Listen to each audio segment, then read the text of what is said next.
The morning light filtered through the bedroom curtains, casting long shadows across Margaret Peterson's withered hands. At 78, her fingers weren't as nimble as they once were, twisted now with arthritis that matched the twisting of her fate. She stared at the wheelchair beside her bed, her prison for the last 20 years. Before the accident, she had been known throughout Colorado as the Mustang Whisperer, a woman who could tame the wildest horses with nothing but patience and understanding. Now, she was just the old woman at the edge of Spirit Plains, watching the wild herds from a distance. With practiced movements, Margaret eased herself from the bed into the wheelchair, wincing as pain shot through her lower back. Outside her window, the vast plains stretched endlessly, bathed in golden morning light. In the distance, a herd of wild Mustangs grazed, their silhouettes like brushstrokes against the landscape. "Another day watching life instead of living it," she murmured, wheeling herself to the kitchen.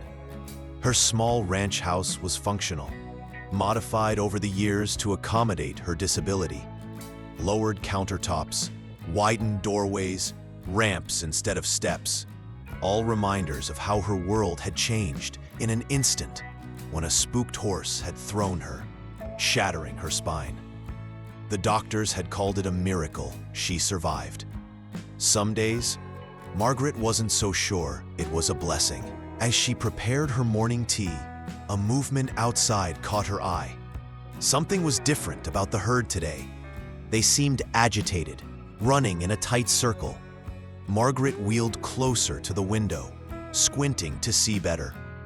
Among the dust, she spotted the cause, a lone Mustang, separated from the group, being driven away by the lead stallion. This wasn't uncommon. Young stallions were often forced out to prevent inbreeding. But something about this horse made Margaret pause. She grabbed her binoculars from the nearby shelf, a tool she used daily to stay connected to the world beyond her reach. Through the lenses, she could see the outcast clearly now, a magnificent palomino stallion, coat gleaming like spun gold in the morning sun. But as it turned, she gasped. Along its right flank ran a jagged scar, and it moved with an unmistakable limp. The stallion was injured, perhaps explaining its exile. "Poor thing," Margaret whispered. "You're broken too." The phone rang, breaking her concentration. It was Emma, her granddaughter, calling for their weekly check-in. "I'll be over around noon, Grandma." Emma's voice sounded tinny through the speaker. "Need anything from town?" "Just the usual, dear," Margaret replied, her attention still fixed on the outcast Mustang. She didn't mention the horse. Emma had grown tired of her grandmother's obsession with the wild herds. After hanging up, Margaret made a decision. She wheeled herself to the back door, the one with the ramp leading to the yard. She hadn't gone outside alone in months. Emma always insisted on helping her. But today, something pulled her toward the fence line, toward the plains beyond. The journey across her yard was arduous. The recent rain had left the ground soft, making the wheels stick and spin. By the time she reached the fence, sweat beaded on her forehead despite the cool morning air. But she had made it, and from here, she had a clearer view of the herd and the outcast. The palomino had moved closer to her property, separated now by about 100 yards of open grassland. It grazed alone, head down, occasionally looking up to watch the distant herd with what Margaret could only describe as longing. Without thinking, Margaret whistled, a long, low note followed by two short ones. It was the call she had used for decades to summon horses, a sound she hadn't made since the accident. The sound carried across the open space, and to her astonishment, the Mustang's head snapped up, ears forward, alert. Their eyes met across the distance. The old woman, bound to her chair, and the wounded wild stallion. For a heartbeat, neither moved. Then, to Margaret's amazement, the Mustang took a step toward her. Then another, and another. "That's it," she whispered, her heart racing. "Come on." The horse approached cautiously, stopping every few steps to assess for danger. Margaret remained perfectly still, hardly daring to breathe. No wild Mustang had ever approached her property like this, especially not one freshly cast out from its herd. When it was about 20 feet away, the Mustang stopped. Up close, its injuries were more evident.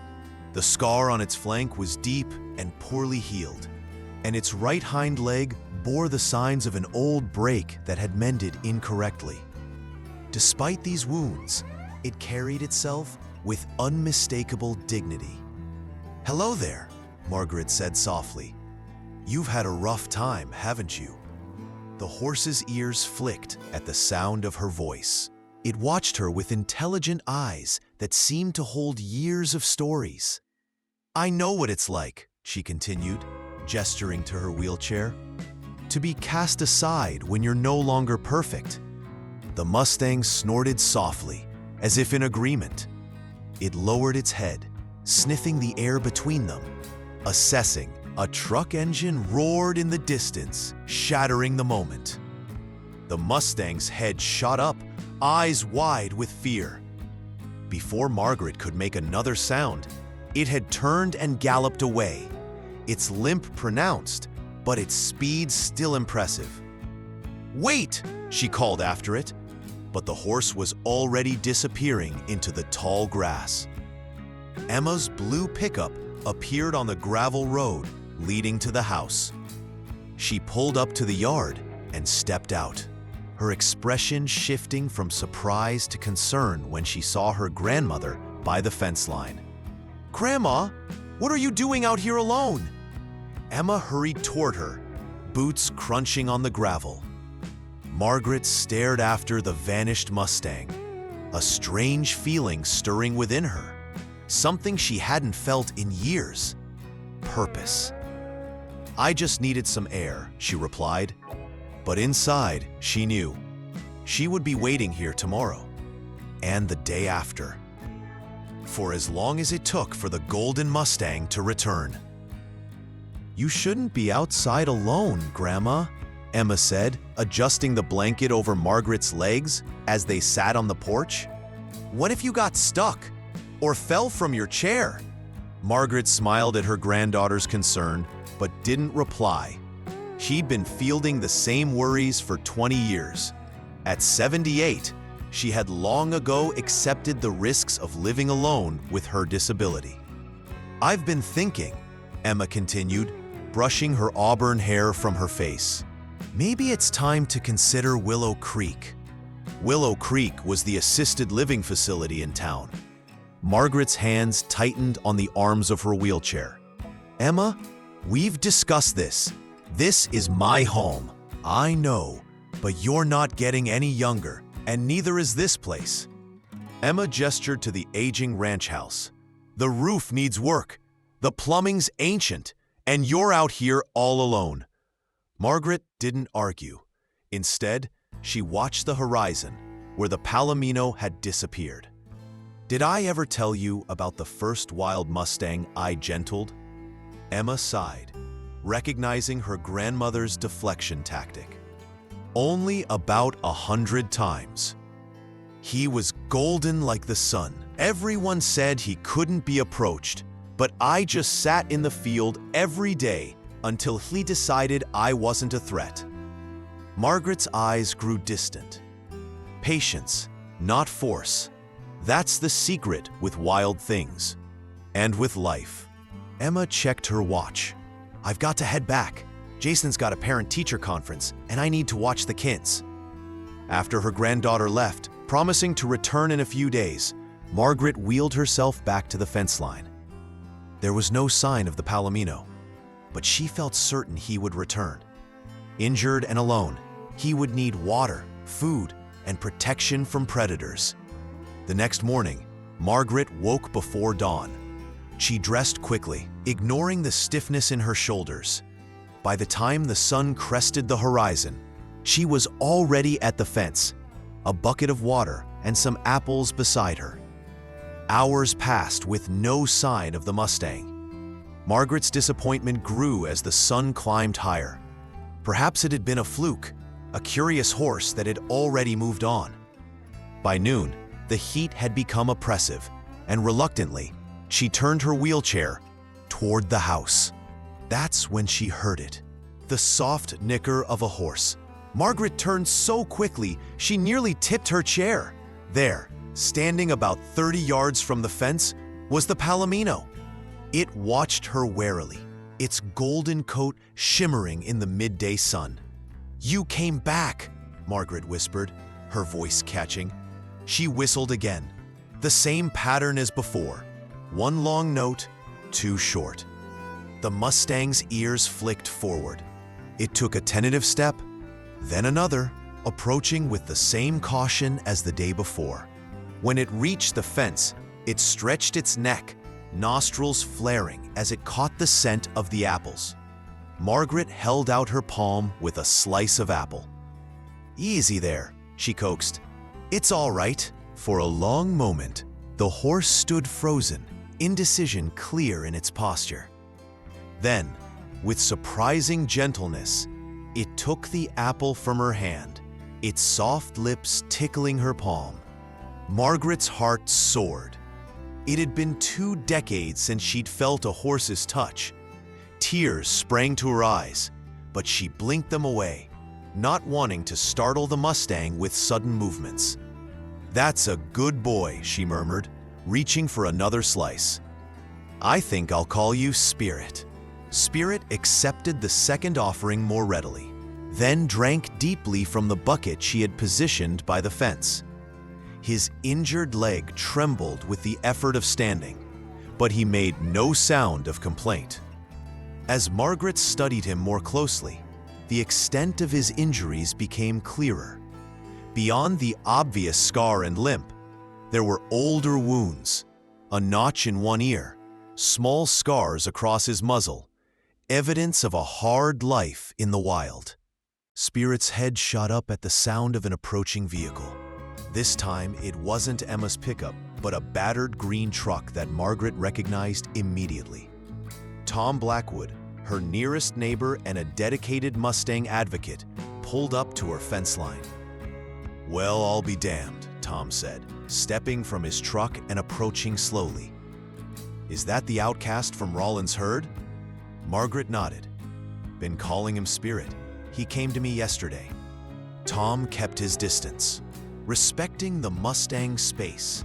At 65, he'd spent most of his life protecting the wild herds from roundups and abuse. His weathered face creased with concern as he studied Spirit's injuries. "That leg needs attention, Margaret. Bureau of Land Management might put him down if they find him like that. They call it humane management." The disgust in his voice was evident. Spirit pawed the ground nervously, eyeing Tom with suspicion. "He won't let anyone near him except me," Margaret said, a protective note entering her voice. "Well, that's something." Tom scratched his chin thoughtfully. "Maybe Doc Sanders would come out. He still makes house calls for your old clients." Margaret considered this as she watched Spirit retreat several paces, still watching them. "Let me work with him first. He needs to trust before he'll accept help." Tom nodded, understanding. "Just don't wait too long. BLM's doing helicopter sweeps next month. If they spot him," he didn't need to finish. They both knew what happened to injured Mustangs deemed unfit for adoption. As Tom drove away, Spirit cautiously returned to the fence. Margaret offered her open palm, and after a moment's hesitation, the Mustang pressed his soft muzzle against it. "Don't worry," she whispered. "I won't let them take you. We broken ones need to stick together." Over the next 2 weeks, a routine developed. Each morning, Margaret would wheel herself to the fence line where Spirit would be waiting. At first, he stayed only long enough to eat the apple slices and drink from the bucket she provided. But gradually, his visits lengthened. Margaret began talking to him, her voice soft and steady as she shared stories of her life before the accident, of barrel racing championships and breaking wild horses that everyone else had given up on. Spirit listened, his ears forward, head tilted slightly as if understanding every word. "You know," she told him one afternoon, "when I was your age, I was unstoppable too." By the end of the second week, Spirit allowed her to touch his neck, his muscles tensing at first, but gradually relaxing under her gentle hand. The contact brought tears to Margaret's eyes. "Margaret Peterson, what in God's name are you doing?" Emma's voice shattered the moment. She stood by her truck, grocery bags forgotten at her feet, face pale with shock as she stared at the wild Mustang standing docilely beside her grandmother's wheelchair. Spirit startled, backing away several paces, but not fleeing entirely, a testament to the trust he developed with Margaret. "Emma, please," Margaret said quickly, "don't make any sudden movements. This is Spirit. I can see it's a spirit, a wild, dangerous spirit that could kill you with one kick." Emma approached slowly, her voice tight with controlled panic. "Grandma, that's not some gentle riding horse. That's a wild Mustang." Margaret turned to Spirit, who was watching Emma with wary eyes. "It's all right, boy. She's family." Then to Emma, "He's injured and alone. The herd cast him out." Emma reached them, breathing hard. "So you decided to adopt him? At your age? In your condition?" "I didn't adopt him," Margaret replied, a hint of defiance in her tone. "He adopted me." Inside the house, Emma paced the kitchen while Margaret calmly prepared tea, acting as if bringing a wild Mustang to her doorstep was perfectly normal. "I'm calling Dr. Matthews," Emma said finally, pulling out her phone. "This isn't rational behavior, Grandma." Margaret's fingers tightened around her teacup. "Emma Jean Peterson, if you call my psychiatrist over this, I swear I'll never forgive you." Emma lowered her phone, surprised by her grandmother's vehemence. "I'm worried about you." "I know you are, dear. You've been worried about me for 20 years. Margaret's voice softened. "But for the first time since the accident, I feel alive again. That horse needs me, and I need him." Emma sat down, rubbing her temples. "What are you even planning to do with him? You can't ride anymore." The blunt statement hung in the air. Margaret flinched, but recovered quickly. "Not everything is about riding, Emma. Spirit needs medical attention for that leg, and protection from the BLM roundups." "Medical attention? You're going to call a vet for a wild Mustang?" Emma shook her head in disbelief. "Do you know how much that would cost?" "I still have savings," Margaret replied. "What else am I saving it for? A deluxe room at Willow Creek?" Emma flinched at the bitterness in her grandmother's voice. A heavy silence fell between them, filled with years of unspoken tensions. "I just don't want to see you hurt again," Emma said finally, her voice smaller. "After the accident, when you lost everything." "I didn't lose everything," Margaret corrected gently. "I lost the ability to walk. I lost my career, but I'm still here, Emma. Still capable of caring for something beyond myself." Through the kitchen window, they could see Spirit grazing near the fence, occasionally lifting his head to look toward the house, as if checking that Margaret was still there. "He's magnificent, isn't he?" Margaret said softly. Emma followed her gaze. Despite her concerns, she had to admit the Mustang was beautiful, his golden coat catching the late afternoon light. "Fine," Emma sighed, "but promise me you'll be careful and let me help with the vet arrangements." Margaret smiled, victory warming her chest. Dr. Sanders is still practicing. He'll come. Emma stayed until evening, helping Margaret set up a more permanent water trough by the fence. As dusk fell, Spirit remained nearby, no longer retreating to the plains at night as he had initially. He's staying closer, Margaret observed. That's a good sign. After Emma left, Margaret wheeled herself out to the porch. The night air was cool, carrying the scent of sage and distant rain. Spirit had settled near the fence, his golden form barely visible in the gathering darkness. "I won't let them take you," she whispered into the night. "I promise." 2 days later, Dr. James Sanders pulled his veterinary truck up to Margaret's ranch. At 70, he was only slightly younger than Margaret, with thick white hair and hands gnarled from decades of working with large animals. "Margaret Peterson," he said warmly, embracing her. "Been too long." "Thanks for coming, James," she replied, "especially given the unusual circumstances." Dr. Sanders glanced towards Spirit, who watched from a distance. "Tom told me about your new friend. Said you're the only one he lets near him." Margaret nodded. "He trusts me, but that leg needs attention." The vet studied the Mustang's movements. "Broken and healed wrong. We could re-break it, but—" His voice trailed off as he considered the invasive procedure. "No," Margaret said firmly. "No more breaking. Just help with the pain and inflammation." Dr. Sanders nodded, understanding. "Let me see how close he'll let me get." Together, they approached Spirit, who grew visibly tense as the unfamiliar man drew near. When they were about 10 feet away, the Mustang snorted in warning, pawing the ground. "That's far enough," Margaret said. "Let me try something."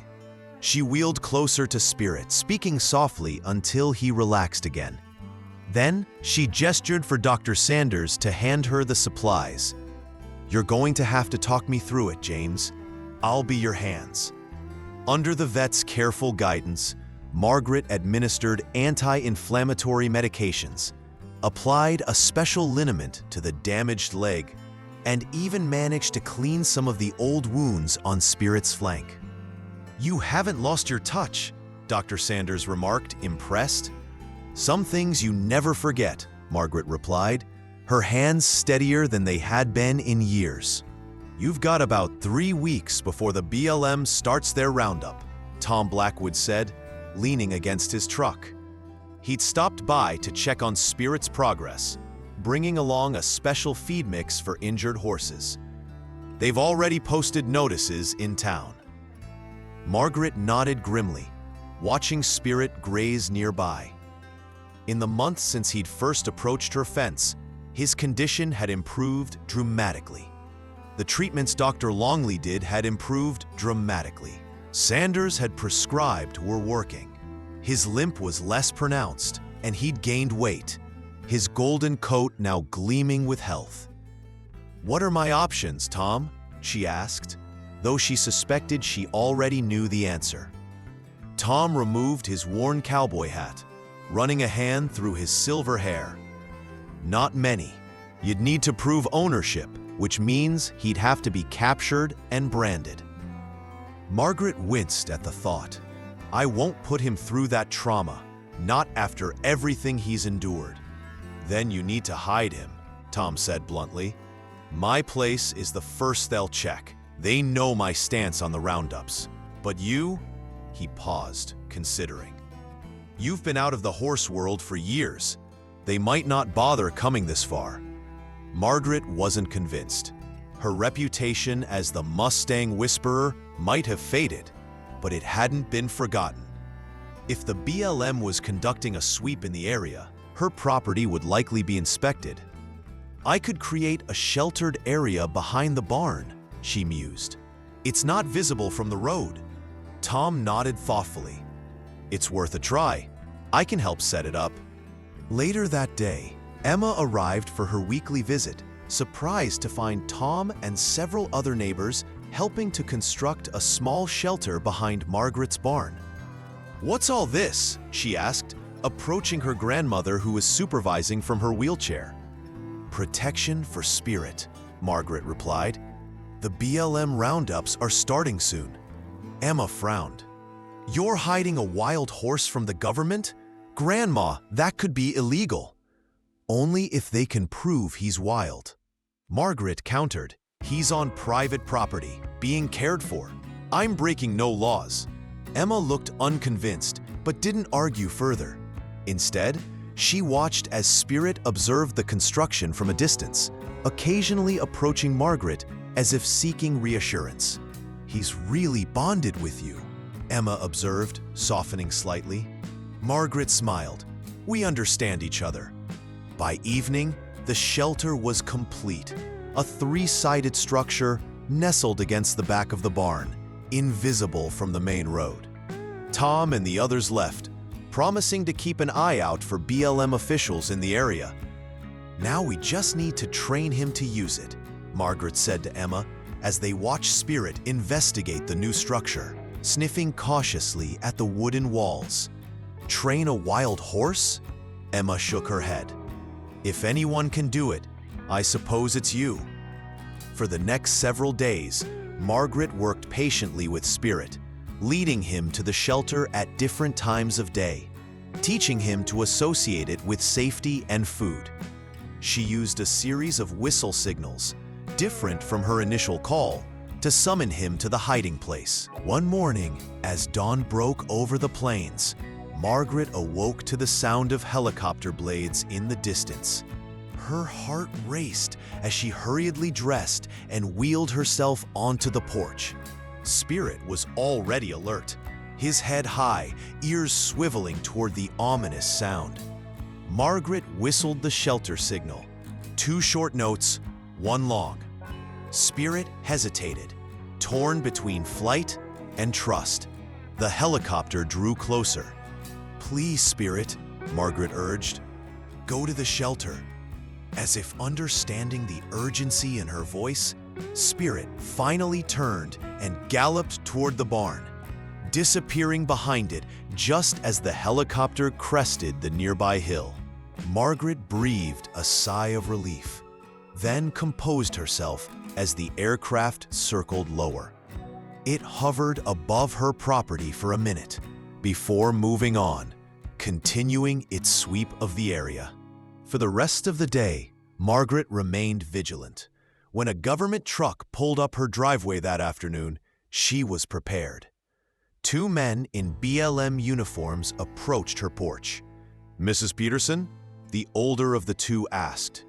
"I'm Agent Reyes with the Bureau of Land Management. This is Agent Donovan." Margaret smiled pleasantly. "What can I do for you, gentlemen?" "We're conducting a census and roundup of wild Mustangs in the area," Reyes explained. "We've had reports of a palomino stallion in this vicinity, injured leg, likely separated from the Rawlins herd." Margaret kept her expression neutral. "I haven't seen any lone Mustangs recently, though the helicopter this morning certainly scattered what herds were nearby." Agent Donovan, younger and more eager, stepped forward. "Ma'am, we have satellite imagery showing a palomino Mustang on your property multiple times over the past month." Margaret's heart skipped, but her face betrayed nothing. "Well, I do get visitors from the wild herds occasionally. They come for water, especially in this drought, but they move on." "Mind if we take a look around?" Reyes asked, though his tone suggested it wasn't really a question. "My property is quite extensive," Margaret said, "and I'm afraid I can't offer you a tour in my condition. Do you have a warrant?" The agents exchanged glances. "No, ma'am, but if you're harboring an unregistered wild Mustang—" "I'm not harboring anything," Margaret interrupted, her voice firm. "And unless you have a warrant, I'll have to ask you to leave." After a tense moment, the agents retreated, promising to return. As their truck disappeared down the driveway, Margaret's hands began to shake, partly from fear, partly from exhilaration. She hadn't felt such a rush of defiance in decades. When she was certain they were gone, she whistled for Spirit. The Mustang emerged cautiously from behind the barn, trotting to her side as if sensing her distress. "You did so well," she murmured, stroking his neck. "But they'll be back, and next time, they'll have a warrant." That evening, Margaret made a difficult phone call to Emma. "I need your help," she said without preamble when her granddaughter answered. "The BLM came looking for Spirit today." There was a long pause on the line. "What do you need me to do?" Emma finally asked. "You still have that horse trailer from when Jason used to ride?" "Yes, but I need to move Spirit," Margaret said, "and I can't do it alone." "This is insane," Emma whispered as she backed the horse trailer up to Margaret's fence. It was just past midnight. The plains bathed in silvery moonlight. "You realize we're essentially stealing government property." "You can't steal what was never theirs to begin with," Margaret replied, her wheelchair positioned near the makeshift corral they had constructed. Inside, Spirit paced nervously, sensing the tension in the air. Tom Blackwood emerged from the shadows, carrying a tranquilizer gun. "This is just to calm him," he assured Margaret, noting her alarmed expression. "Not enough to knock him out, just take the edge off. Otherwise, we'll never get him in that trailer." Margaret nodded reluctantly. She hated the idea of drugging Spirit, but she knew there was no other way. A wild Mustang, even one that trusted her, would never willingly enter a confined space like a trailer without serious training. "Let me talk to him first," she said. She wheeled herself to the corral gate, whistling softly. Spirit approached, his golden coat almost luminous in the moonlight. "I know you don't understand," Margaret murmured, reaching out to stroke his muzzle. "But we're doing this to protect you." She continued speaking in low, soothing tones as Tom carefully positioned himself behind a fence post, the tranquilizer gun ready. With a soft pop, the dart found its mark in Spirit's hindquarters. The Mustang flinched, then shot Margaret a look of such betrayal that tears sprang to her eyes. "I'm sorry," she whispered as Spirit backed away, confusion and hurt evident in his wide eyes. It took 15 minutes for the medication to take effect. Spirit's movements became slower, more deliberate, though he remained on his feet. His eyes grew heavy-lidded, but that look of betrayal never fully disappeared. Together, Tom and Emma guided the sedated Mustang into the trailer, while Margaret watched, her heart aching. Spirit didn't fight, but he didn't help either, moving with reluctant steps that spoke volumes about his feelings of abandonment. Once Spirit was secured inside, Tom helped lift Margaret into Emma's truck. Her wheelchair was folded and stowed in the truck bed. "You're sure about this place?" Emma asked as they pulled away from the ranch, the trailer swaying gently behind them. Margaret nodded. "The Wilkinson property has been abandoned for years. The family's been trying to sell it since old Jack died. It's perfect, isolated, has a small stable, and plenty of grazing land." What she didn't mention was the arrangement she'd made with the Wilkinson estate, a down payment using nearly all of her savings, with a promise to purchase the property in full if the temporary stay worked out. It was a financial gamble that would likely horrify Emma if she knew. They drove in tense silence for over an hour, taking back roads to avoid detection.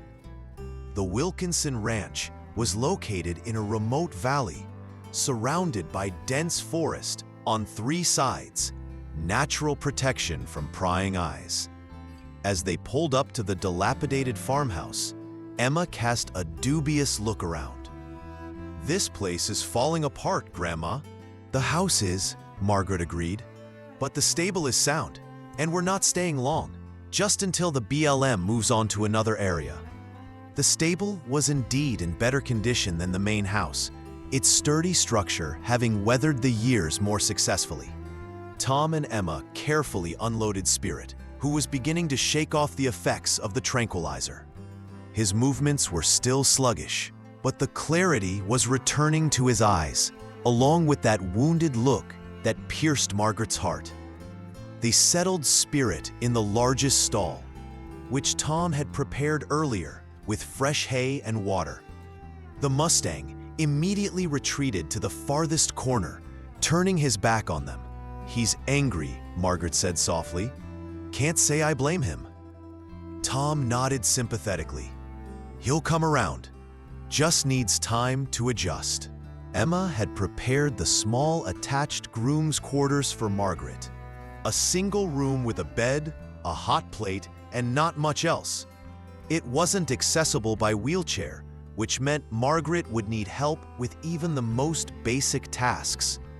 "I'm staying with you," Emma said firmly, setting down Margaret's overnight bag. "At least for a few days until you're settled." Margaret started to protest, but stopped herself. The truth was, she needed the help, especially given Spirit's current state of mind. "Thank you," she said instead. Tom left after ensuring they had everything they needed, promising to check on them in a couple of days. As his truck disappeared down the dirt road, a heavy silence fell over the ranch. "I'll make us some tea," Emma said, clearly uncomfortable with their new surroundings. Left alone, Margaret wheeled herself to Spirit's stall. The Mustang remained in his corner, refusing to acknowledge her presence. "I know you feel betrayed," she said softly, "but this was the only way to keep you safe. I couldn't bear to see you captured, branded, or worse." Spirit's ear flicked back, the only indication he was listening. "I've given up everything to protect you," Margaret continued, her voice catching. "My home, my savings, because I believe you deserve to be free, even if it's not the freedom you once knew." For 3 days, Spirit maintained his distance, accepting food and water, but retreating whenever Margaret or Emma approached. On the 4th morning, Emma needed to return to town for supplies, leaving Margaret alone at the ranch. "I'll be back before dark," Emma promised, hesitating by her truck. "Are you sure you'll be okay?" Margaret nodded. "We'll be fine. Go on." After Emma left, Margaret wheeled herself to the stable. Spirit stood at the stall door, watching her approach with wary eyes. "Just you and me now," she said, wheeling to a stop a few feet away. "Both of us outcasts in our own way." She began talking, not about the present, but about the past. Her childhood on a ranch much like this one, breaking her first wild 2 months passed at the Wilkinson Ranch.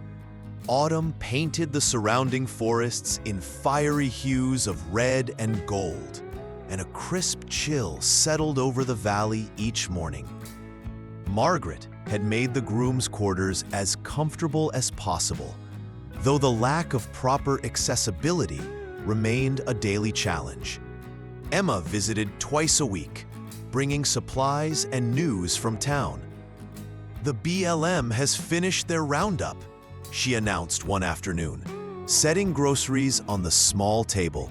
They collected over 60 Mustangs from the area. Margaret's heart clenched at the thought. "And Spirit's herd?" "Tom says they took about half. The rest scattered into the higher country." Emma paused, studying her grandmother's face.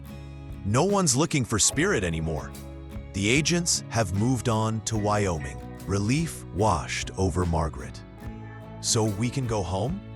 Emma hesitated. "Actually, I wanted to talk to you about that." She sat down across from Margaret. "I've been thinking, maybe it's time to sell the old place." "Sell my ranch?" Margaret's voice rose sharply. "Why would I do that?" "Because this place suits your needs better." Emma gestured around them. "It's smaller, more manageable, and with what you'd get for the old ranch, You could renovate this house, make it fully accessible. Margaret fell silent, considering. The Wilkinson property did have advantages. More isolation, better grazing for Spirit, and a certain rustic charm she'd grown to appreciate. I've already spoken to a real estate agent, Emma continued cautiously, just to get an estimate. You did what? Margaret's eyes flashed with anger. Without discussing it with me first? I was trying to help, Emma replied defensively. This place is closer to town, closer to me and the kids. You wouldn't be so isolated. I like being isolated, Margaret said firmly. And that ranch has been in our family for 3 generations. A ranch you can barely navigate anymore, Emma countered, frustration creeping into her voice. You're nearly 80, Grandma. How much longer do you think you can manage alone? The question hung in the air between them, heavy with implications. Margaret's jaw tightened. I'm not alone. I have Spirit. Emma threw up her hands. A wild horse isn't a caretaker. What happens when you fall and can't get up? When your health declines? Are you going to call Spirit to dial 911? The tension built until a soft nickering interrupted them. Spirit stood at the window, his golden head poking through the opening, ears forward with interest. The sight was so incongruous that both women fell silent, then simultaneously burst into laughter. He always knows when to intervene, Margaret said, wiping her eyes. Emma sighed, her anger deflating. I just worry about you. I know you do. Margaret reached across the table to squeeze her granddaughter's hand. Let me think about it, okay? No more talks with real estate agents until we discuss it properly. Emma agreed, and the matter was temporarily settled. But that night, after her granddaughter had left, Margaret found herself contemplating the future more seriously than she had in years. She wheeled herself out to the stable, where Spirit dozed in his stall. The Mustang had flourished over the past 2 months. His injured leg, while never fully healed, had strengthened considerably. His coat gleamed with health, and he'd filled out to his proper weight.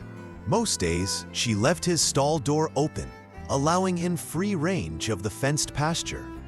But he always returned by nightfall, seeming to prefer the security of the stable and her company to the freedom of the open field. What should we do, Spirit? She asked softly. Stay here? Go back to the old place? Or maybe... Her voice trailed off as a new thought formed. The next morning dawned bright and clear. Margaret woke early, a sense of purpose energizing her tired body. She made a phone call to Tom, who arrived shortly after noon. You sure about this? He asked after she'd explained her plan. Margaret nodded. I'm sure. It's the right thing for both of us. Together, they opened the gates of the pasture and the outer fence that separated the property from the foothills beyond. Then Margaret wheeled herself to the center of the pasture where Spirit grazed. Spirit, she called softly. The Mustang lifted his head, then trotted over to her, nuzzling her outstretched hand. I have something to show you. She led him slowly toward the open gate, stopping just before it. Beyond stretched miles of untamed wilderness, leading eventually to the higher mountains where the remnants of his herd had fled. You don't belong in a stall, Margaret said, her voice thick with emotion. You were born wild. You should die wild. Spirit looked from Margaret to the open gate, his ears flicking back and forth as if confused by this new development. Go on, she urged, making a shooing motion. You're free. The Mustang took a few steps toward the gate, then stopped, turning back to look at Margaret. He nickered softly, then walked back to her side. Margaret shook her head. No, You don't understand. You can go now. She pointed toward the mountains. Your family is out there. Your real life. Again, Spirit moved toward the gate, this time venturing a few paces beyond before stopping. He turned, whinnied, then trotted back to Margaret, nudging her shoulder insistently. Tom, who had been watching from a distance, approached slowly. Looks like he's made his choice, Margaret. Tears filled Margaret's eyes. But he deserves to be free. Maybe freedom isn't just about open spaces, Tom said gently. Maybe it's about choosing where you belong. 3 days later, Emma pulled up to the Wilkinson ranch to find a construction crew at work on the main house. Her grandmother sat on the porch, supervising as workers installed a ramp to replace the old steps. "What's going on?" Emma asked, bewildered. Margaret smiled. "I'm taking your advice. Sort of." She gestured toward the activity around them. "I've bought the Wilkinson place. Sold the old ranch to Tom. He'll keep it as grazing land, no development." Emma's jaw dropped. "But why not move to town? Be closer to us." "Because this is where Spirit and I belong now," Margaret replied simply. "I'm having the house made accessible, hiring a part-time helper for the tough days. But we'll manage." As if on cue, Spirit appeared from around the corner of the house, free of any enclosure, following a young ranch hand who was carrying feed bags. "He could leave any time," Margaret explained, noting Emma's surprise. "The gates are open. He chooses to stay." Emma looked from the Mustang to her grandmother, understanding dawning in her eyes. "Like you chose to stay out here instead of moving to town." Margaret nodded. "Some spirits aren't meant to be confined, but that doesn't mean they want to be alone." That evening, as sunset painted the sky in brilliant streaks of orange and purple, Margaret sat on her new porch, Spirit grazing peacefully nearby. The Mustang lifted his head occasionally, checking that she was still there before returning to his meal. "Freedom's just another word for nothing left to lose," Margaret sang softly, an old tune from her youth. "But we've got plenty to keep, don't we, boy?" Spirit nickered in response, moving closer to rest his golden head gently against her shoulder. Together, they watched the day end and a new night begin. Two broken souls who had found in each other not just healing, but home. In the distance, a wild herd of Mustangs crested a hill, silhouetted against the fading light. Spirit's ears pricked forward, acknowledging his former family. But he made no move to join them. Instead, he pressed closer to Margaret, his choice clear. Some bonds, once formed, transcend the call of the wild. Some hearts, once joined, create their own kind of freedom.